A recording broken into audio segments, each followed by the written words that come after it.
Terkasih Tuhan, keberhasilan kita sering sekali ditentukan oleh dengan siapa kita berjuang.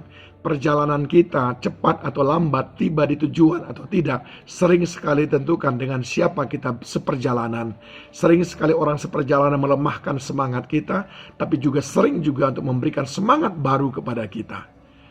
Paulus memberikan pelajaran kepada kita di dalam Filipi pasal yang kedua, ayat yang ke-19 sampai dengan 22. Paulus memberikan 3 kriteria yang engkau pilih menjadi temanmu seperjuangan, seperjalanan.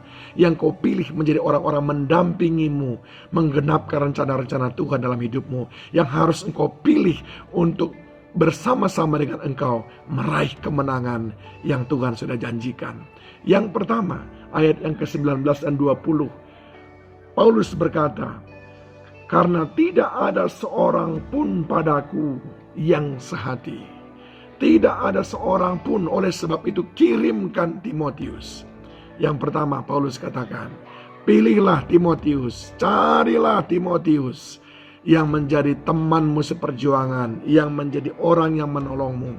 Carilah orang tipe Timotius yang menolongmu di sekelilingmu dan membuatmu bersama-sama berhasil. Apa itu Timotius? Timotius artinya orang yang sangat menghormati Tuhan. Bayangkan kalau orang yang menghormati Tuhan, yang mendampingimu membuka usaha yang baru.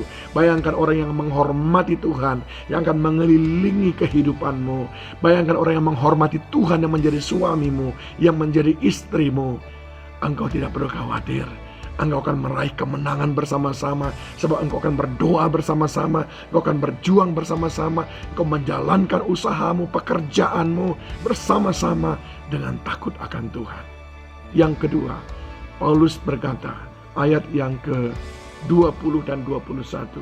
Paulus katakan, "Karena tidak ada seorang padaku yang sehati dan sepikir dengan aku, dan yang begitu bersungguh-sungguh, sebab semua mencari kepentingannya sendiri."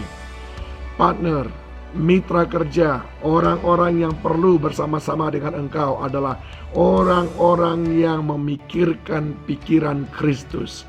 Di dalam benak pemikirannya melihat segala sesuatu dari perspektifnya Kristus. Ketika engkau di dalam titik terendah, dia tidak menyebarkan virus negatif, tapi dia tetap berkata optimis kepadamu. Ketika engkau dalam puncak keberhasilan, dia akan mengingatkan engkau supaya jangan cepat jumawa, jangan cepat berbangga hati, tetapi bersyukur kepada Tuhan. Ketika ada orang yang menjahati bisnismu, dia tidak akan memanas-manasi hatimu, tapi justru dia akan meneduhkan hatimu dan berkata, Tuhan berperkara untuk mereka, bukan kita. Itulah kalau kita dikelilingi oleh orang-orang yang memiliki pikiran Kristus. Dan yang ketiga, Paulus katakan di dalam ayat yang ke-22, pilihlah orang-orang yang kesetiaannya sudah teruji. Kitab Amsal berkata, orang baik banyak, tetapi orang yang setia, luar biasa susah untuk mendapatkannya.